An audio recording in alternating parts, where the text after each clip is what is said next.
Karl Marx. Homens e mulheres em comunhão na insistente busca pela transformação social. É com imensa satisfação que apresento a vocês a vida e a obra deste grande pensador, com ricos subsídios para a consolidação de seus conhecimentos.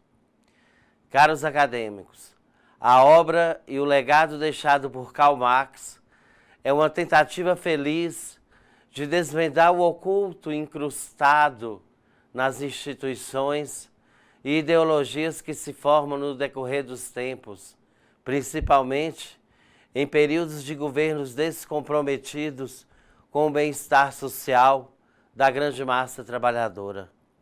O enfoque crítico que daremos aos assuntos que aqui apresentaremos será uma análise dos diversos temas construídos por este expoente da sociologia clássica, com a preocupação em profundidade das diversas faces dos problemas sociais. Neste sentido, o nosso estudo contribui para desfazer os aspectos acidentais dos fenômenos sociais, dando oportunidade a possibilidades de mudanças necessárias ao desenvolvimento de qualquer nação. E é com você, pedagogo, que construiremos nossas reflexões no reforço efetivo de sua formação como ser histórico, pensante e transformador. O trabalho que ora começamos deve ser a favor do nosso povo mais sofrido em um Brasil em processo de desenvolvimento. Para isto, elegemos uma sociologia que se propõe a dizer o que em geral não é dito. É uma sociologia do escondido, do velado, do oculto. Trata-se de uma sociologia popular, que irá nas raízes dos problemas, uma sociologia radical, pensada principalmente para quem quer mudar, para quem quer transformar a realidade. Ao pedagogo, cabe uma sociologia dirigida à ação, que não separa o pensar do agir, mesmo porque é impossível separar essas duas dimensões sem nos alienarmos. Para uma sólida formação de professores, elegemos uma sociologia questionadora, que procura mais fazer a pergunta, montar a discussão, do que dar imediatamente a resposta. Essa sociologia foi feita para você, cara acadêmico. E por tudo isso escolhemos para designar o nosso enfoque a palavra crítica, numa tentativa corajosa de contribuir para a formação de professores críticos, questionadores e transformadores do meio social onde vivem. Sejam bem-vindos à Sociologia Crítica de Karl Marx. Karl Marx nasceu em 1818 na Alemanha e nos deixou em 1883. Foi um filósofo e revolucionário socialista alemão. Criou as bases da doutrina comunista, onde criou o capitalismo. Sua filosofia exerceu influência em várias áreas do conhecimento, tais como sociologia, política, direito, teologia, filosofia, economia, entre outras. Prezados acadêmicos e acadêmicas, para Karl Marx, o sociólogo deve colocar o conhecimento e a ciência a serviço de um papel político crítico em relação ao capitalismo e de transformação radical da sociedade. Por isso, juntamente com Friedrich Engels, compõe a escola crítica que, como o próprio nome evidencia, ocupou-se de criticar radicalmente a sociedade capitalista, denunciando seus antagonismos e exploração de classes, na medida em que a classe dona dos meios de produção, ou seja, os empresários, os industriais e os proprietários de empresas privadas, explorava a classe que não era dona dos meios de produção, ou seja, os trabalhadores. Ao mesmo tempo, propunha como única possibilidade de realização para a sociedade humana a instauração de uma sociedade em que não houvesse nem classes e tampouco a exploração de uma classe sobre a outra.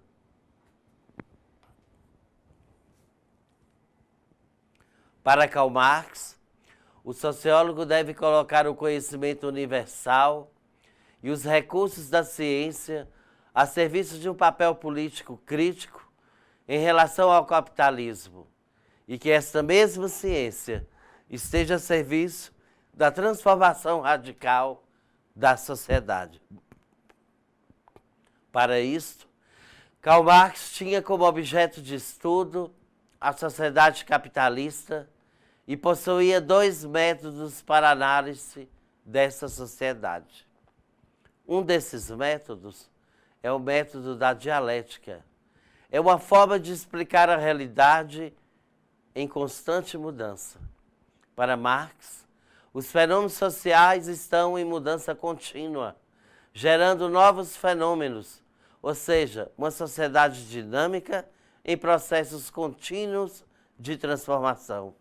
A dialética de Karl Marx contraria a filosofia de Auguste Comte, que vê na sociedade estruturas permanentes que apenas mudam por determinação das instituições.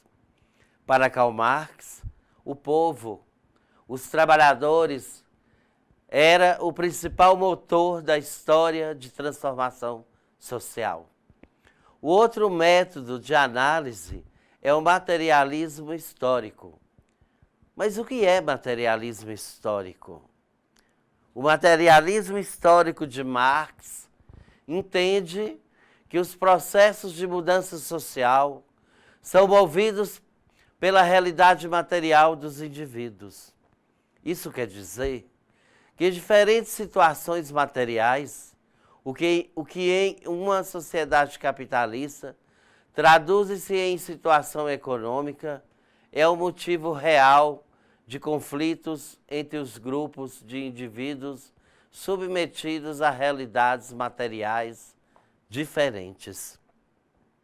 Em outras palavras, para Karl Marx, os professores somente conseguirão aumento em seus salários se utilizarem do direito de greve. De outra forma, o Estado não reconheceria o direito do aumento salarial. O marxismo defende a organização dos trabalhadores pelo fim das desigualdades do sistema capitalista. Percebam que o pensamento sociológico de Karl Marx afirma e comprova que as relações sociais decorrem dos modos de produção. Segundo Marx, o homem relaciona-se com outros seres humanos, dando origem às relações de produção. E o conjunto dessas relações leva ao modo de produção. Esse sistema de produção divide a sociedade em 2 classes distintas: a dos proprietários e as dos não proprietários das ferramentas de trabalho ou dos meios de produção. Para sobreviver, os trabalhadores são obrigados a venderem para os capitalistas, ou seja, os patrões, sua única propriedade, que é a força de trabalho. Esse processo gera uma desigualdade muito grande entre as classes, pois a classe dos proprietários, a fim de acumular capital, riquezas, explora a classe dos operários, como se fosse parte de sua propriedade. Isso é o que mais caracteriza o capitalismo. Na teoria marxista, o materialismo histórico pretende explicar as histórias das sociedades humanas, em todas as épocas, através dos fatos materiais, essencialmente econômicos e técnicos. Na teoria marxista, o materialismo histórico pretende a explicação da história das sociedades humanas, em todas as épocas, através dos fatos materiais, essencialmente econômicos e técnicos. Karl Marx sustentava o argumento de que toda a história da sociedade humana era a história da luta de classes. Portanto, escravos e senhores, servos e senhores feudais, proletariado e burguesia estariam em luta constante, na medida em que, historicamente, a classe dominante, senhores de escravos, senhores feudais e burguesia, entrava em luta com a classe dominada para continuar com seu domínio de classe. A teoria dos modos de produção e o materialismo histórico de Karl Marx fica ilustrado muito bem com essa pirâmide, onde mostra duas dimensões, a dimensão da superestrutura e a dimensão da infraestrutura. Uma sociedade pode ser comparada a um edifício que, para subsistir, precisa de uma base, isto é, fundamentos sólidos e garantidos. Assim também numa sociedade são necessários fundamentos, a base. Esses fundamentos, caros acadêmicos, essa base é a infraestrutura que é constituída pela produção dessa sociedade, ou seja, as forças produtivas, os operários, o seu trabalho e as relações de produção que se travam entre operários e patrões. A infraestrutura é onde produz os bens para a sobrevivência da humanidade. Mas num edifício existem também os andares superiores. E normalmente o que vemos primeiro são os andares e nem prestamos atenção aos fundamentos, ou seja, a base.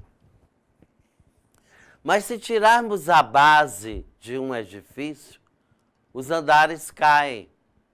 Assim, muita gente, quando vai definir uma sociedade, parte logo da colocação e descrição dos andares superiores, esquecendo-se de tomar em consideração a base. A base é a que sustenta toda a pirâmide.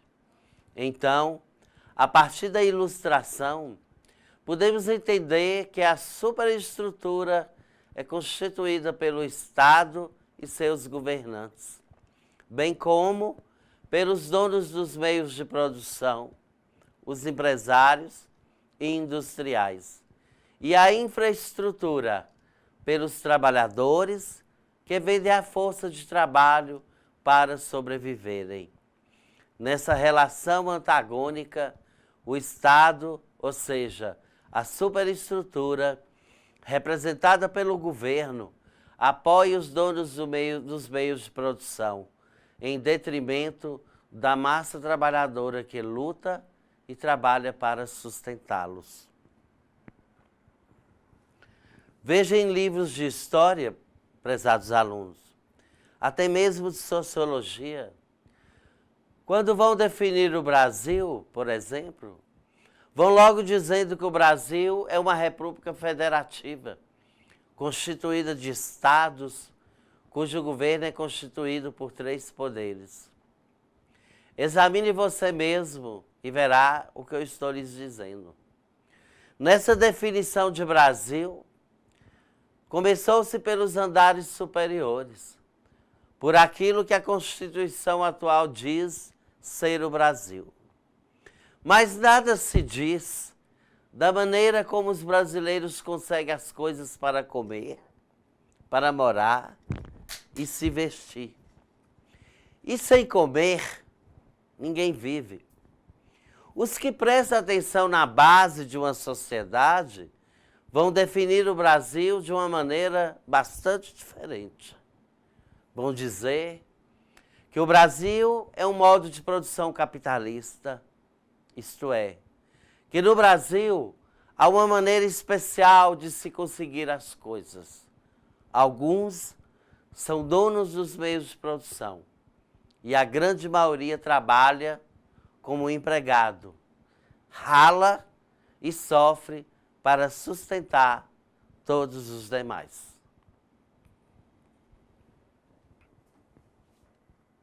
os modos de produção e as relações que decorrem dessa produção.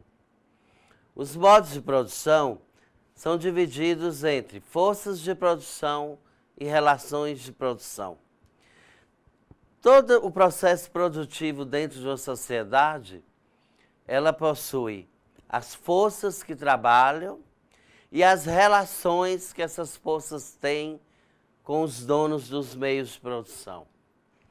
As forças de produção, representada aqui pelos meios de produção, que é o capital, ou o trabalho do operário.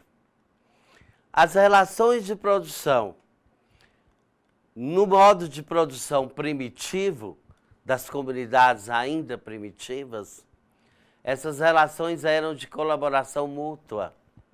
As famílias plantavam, colhiam e sobreviviam daquilo que trabalhavam juntos em comunidade.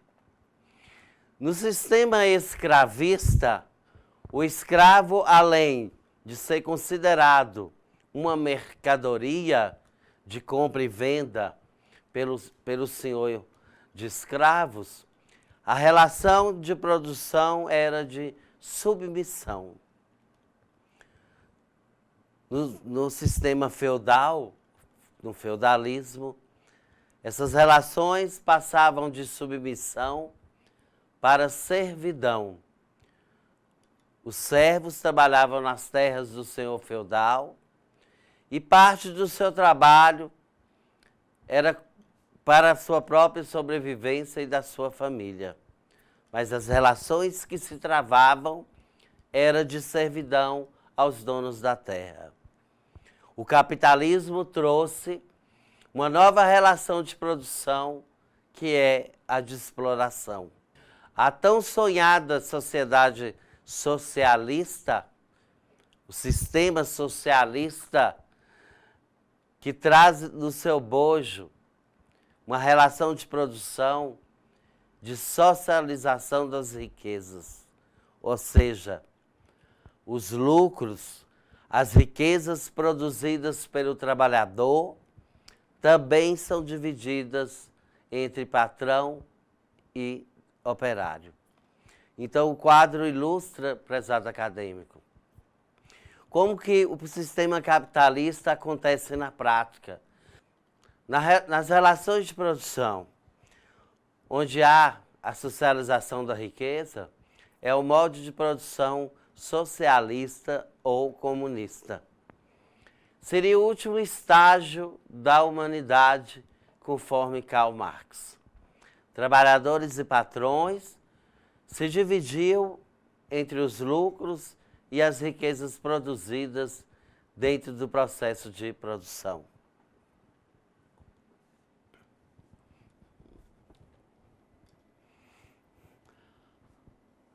A divisão social do trabalho e as classes sociais em Karl Marx. As classes sociais surgem a partir da divisão social do trabalho. Em razão dela, a sociedade se divide em possuidores e não detentores de meios de produção. Classe dominante versus classe dominada.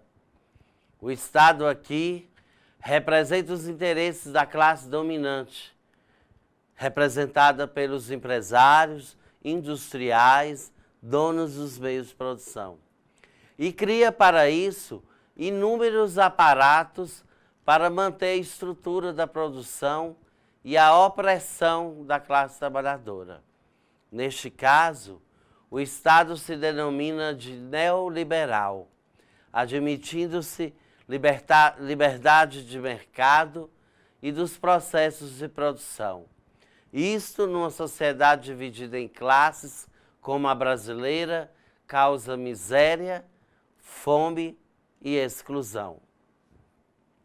Como já vimos anteriormente, a relação entre classes é de exploração, uma vez que os trabalhadores têm pouco ou nenhum controle sobre seu trabalho, e os patrões são capazes de gerar lucro ao se apropriarem do produto do trabalho dos operários. Isto é, o lucro capitalista... Depois vocês fazem esses encaixes todos? Isto é, o lucro capitalista é a mais-valia produzida pelo operário. Mas como se produz a mais-valia? Karl Marx dá o seguinte exemplo. Exemplo 1. Prestem bem atenção, meus caros alunos. O trabalhador é contratado por 10 moedas para trabalhar em uma jornada de trabalho de 8 horas por dia. Mas ele produz mercadorias relativas a 20 moedas diariamente, gerando aí um excedente de trabalho diário de 10 moedas, que é a mais-valia. Em um outro exemplo, mais claro e mais próximo da sua realidade, uma balconista de loja de roupas ganha o equivalente a R$1.000 para trabalhar 30 dias de 8 horas diárias. Ocorre que a mesma, em uma semana de trabalho, consegue vender tantas peças de roupas que gera exatamente R$1.000 de lucro para o dono da loja. Todas as vendas e os lucros gerados até completar os 30 dias de trabalho é a mais-valia do operário, neste caso, a balconista da loja. Quando se fala em ideologia, o que nos vem logo à mente, um sistema de ideias, e sem dúvida não deixa de ser. Se digo, tem uma ideologia, fulano não tem ideologia. Estou me referindo geralmente a um ideal concretizado na sistematização de algumas ideias. Geralmente, elaboramos um sistema de ideias para explicar uma realidade social. Mas, na verdade, é a realidade que explica aquela sistematização de determinadas ideias. Exemplo: quando nascemos, encontramos um mundo que se nos apresenta como um mapa, onde tudo já está explicitado e determinado. Existem zonas proibidas, regras sagradas, os pode e não pode. Desde cedo, os chamados aparelhos ideológicos do Estado, como a família, a escola, a igreja, os partidos políticos, colocam em nossa cabeça certa visão de mundo, certas explicações a respeito de tudo, como se fossem verdades inquestionáveis. Por que aceitamos que haja uma moral para o homem e outra para a mulher? Por que há sociedades que as mulheres aceitam a barbaridade de serem mutiladas da infância para nunca sentirem prazer?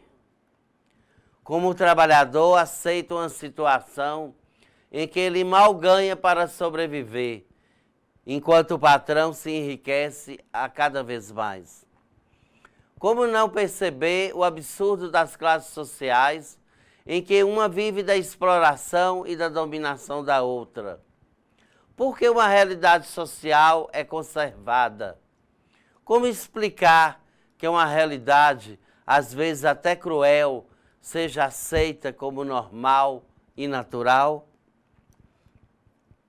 Como entender a existência de uma antena parabólica em uma casa de favela onde falta o essencial?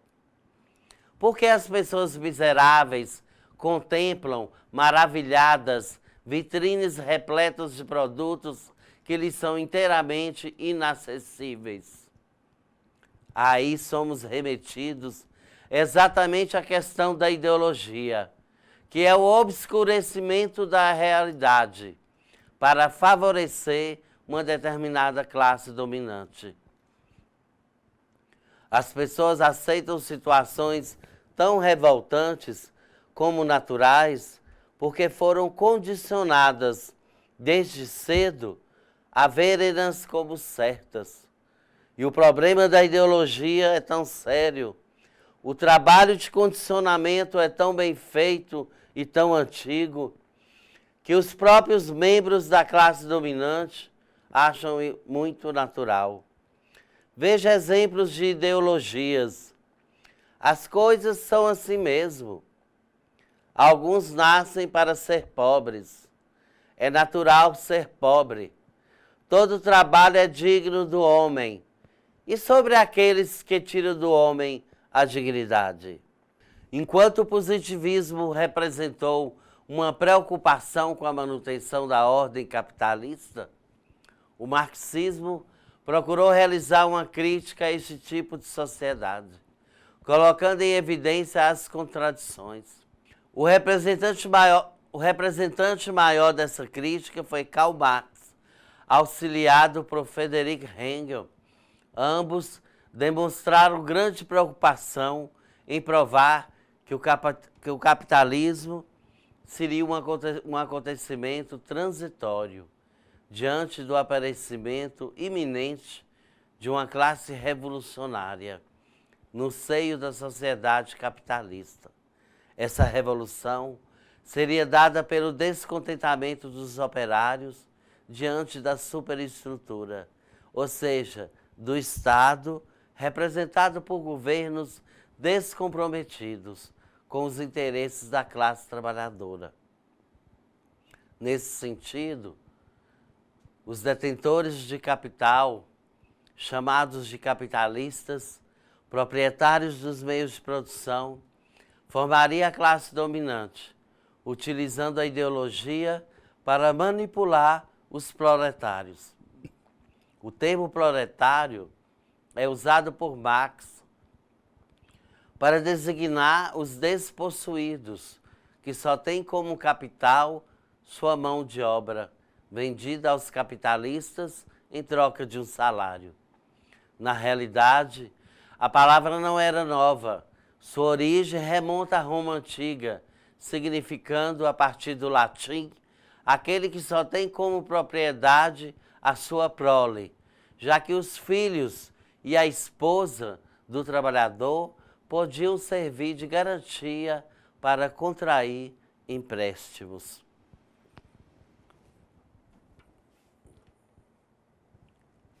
Em todo caso, no século XIX, para Marx, a ideologia utilizada pelos capitalistas para controlar as massas poderia ser definida como ideias que influenciam comportamentos. Essas ideias estariam presentes nas instituições, montadas de forma a ocultar as relações antagônicas entre capitalistas e proletários, sempre favorecendo as elites. Este fato pode ser ilustrado utilizando-se do exemplo clássico de um Estado capitalista onde se prega ordem e progresso, para manter em silêncio os oprimidos trabalhadores, subtraindo dos mesmos os direitos trabalhistas que durante séculos foram conquistados com trabalho e suor. No nosso trabalho concreto, caro acadêmico, seja como professores ou trabalhador das diversas áreas, devemos dar atenção às diversas instituições que possam influenciar na transformação da sociedade. Assim, o trabalho na igreja, na escola, dentro dos meios de comunicação, nos sindicatos e associações é importante e pode tornar-se decisivo para que se possa chegar à transformação das estruturas sociais. A força de trabalho é a mercadoria que possui a propriedade única de ser capaz de criar valor, ingrediente essencial para a produção capitalista e criação do lucro. O lucro aí representado é injusto e desigual, porque o trabalhador não participa do usufruto da riqueza, passa a vida inteira por produzi-la, a fim de propiciar bem-estar e conforto aos empresários industriais. Outros casos ilustram esse conceito. A vendedora de roupas que jamais pôde usar as roupas que produzem ou são vendidas por ela, ou mesmo o pedreiro que construiu a escola que o filho jamais poderá estudar. Exemplos retratados com excelência por Zé Ramalho na música Cidadão, tão conhecida por todos. No sistema atual em que o Brasil se encontra, produzimos mercadorias que jamais vamos consumir. Enriquecemos os empresários e suas famílias. E ainda por cima, agradamos ao governo que aí está, aceitando o salário de fome e péssimas condições de trabalho. Neste momento, prezados acadêmicos, estão batendo panelas os trabalhadores, gritando por mais comida, por casa própria, por escola de qualidade para seus filhos. Neste momento, o bater de panelas denuncia o governo corrupto, protetor do capitalismo selvagem, que cria miséria, fome e desilusão. Mas além de alienado da verdadeira realidade, o homem cada vez mais se aliena de si próprio, de sua verdade e de seu trabalho. São os homens que criam as relações sociais. E é daí que temos de partir para compreender a maneira como agem e pensam de determinadas formas. Também são eles que dão sentido a tais relações e as conservam ou as transformam. Nessa direção, através da ideologia, os homens procuram legitimar condições de exploração, dominação e injustiça. E não podemos nos esquecer que toda prática social tem como ponto de partida a ideologia. Ela impregna tudo, até a própria ciência.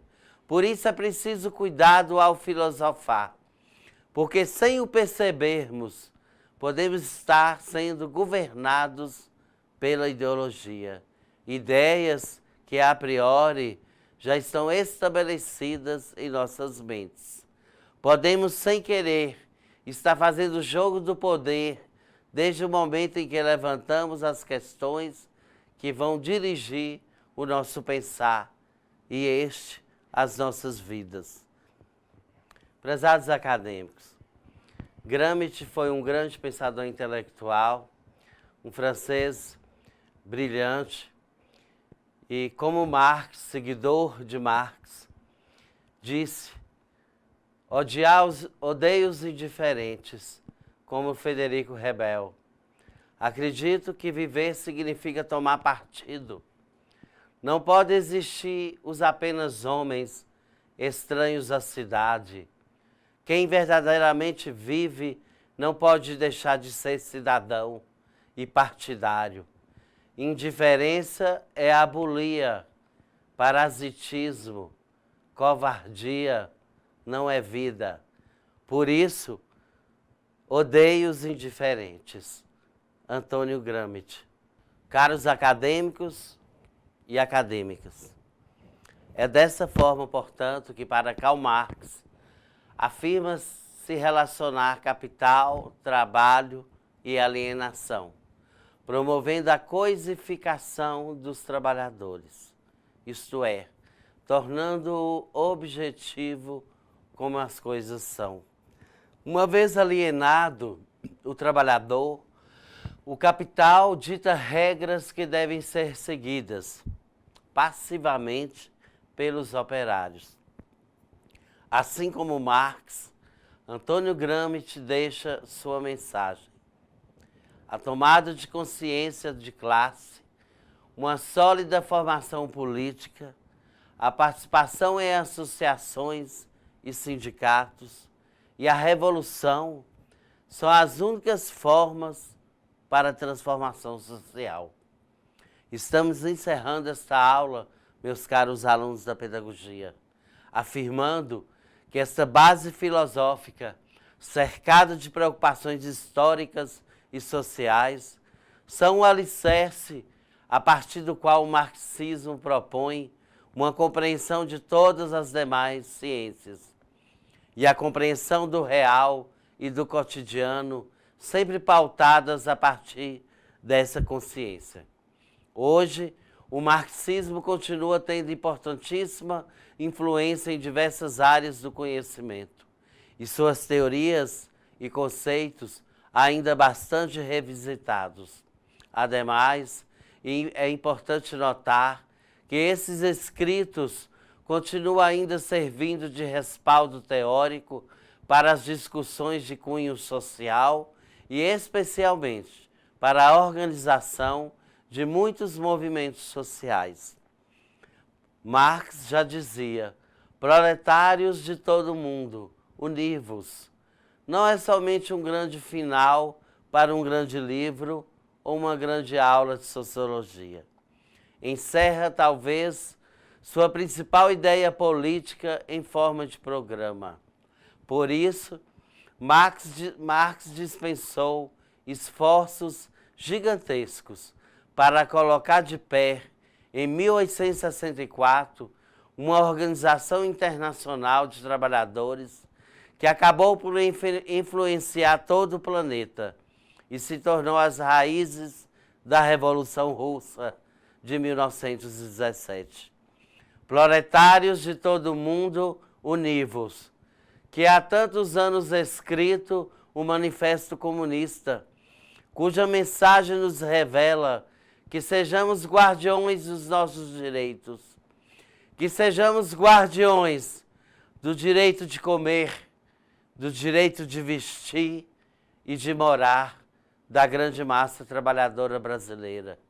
Trabalhadores revolucionários de hoje, devemos colocar em combate ao golpe institucional no Brasil e apoiar a luta dos que lutam, sofrem e sobrevivem a tantos processos de exploração, diante de uma vitrine de corrupção e depredação do patrimônio público. Viram como a sociologia marxista é corajosa na luta pelos menos favorecidos? Terminamos por aqui essa experiência pelos caminhos da sociologia marxista. Proponho a vocês se reunirem em grupos de 5 elementos para, juntamente com o serviço de tutoria, discutir a seguinte questão prática proposta por este professor. Karl Marx, na riqueza de sua obra e legado, nos traz 2 conceitos importantes para a compreensão de uma sociedade dividida em classes sociais, como o modelo neoliberal do Brasil atual: alienação e ideologia. Nas relações sociais dos indivíduos comuns com o sistema do capital, como podemos caracterizar, ilustrar com exemplos vivos e reais esses 2 conceitos na atual política econômica brasileira? Um bom trabalho para todos vocês. Estarei sempre à disposição para dirimir dúvidas e contribuir para o enriquecimento profissional de cada um de vocês. Em nossa sala virtual estará à sua disposição muitos recursos para que você possa se orientar no sentido de elucidação das informações principais e complementares. Viva cada um de vocês um pouco da teoria marxista e se tornem livres das amarras do poder que engana e subtrai de nós aquilo que nos é mais importante: ser livre. Até mais.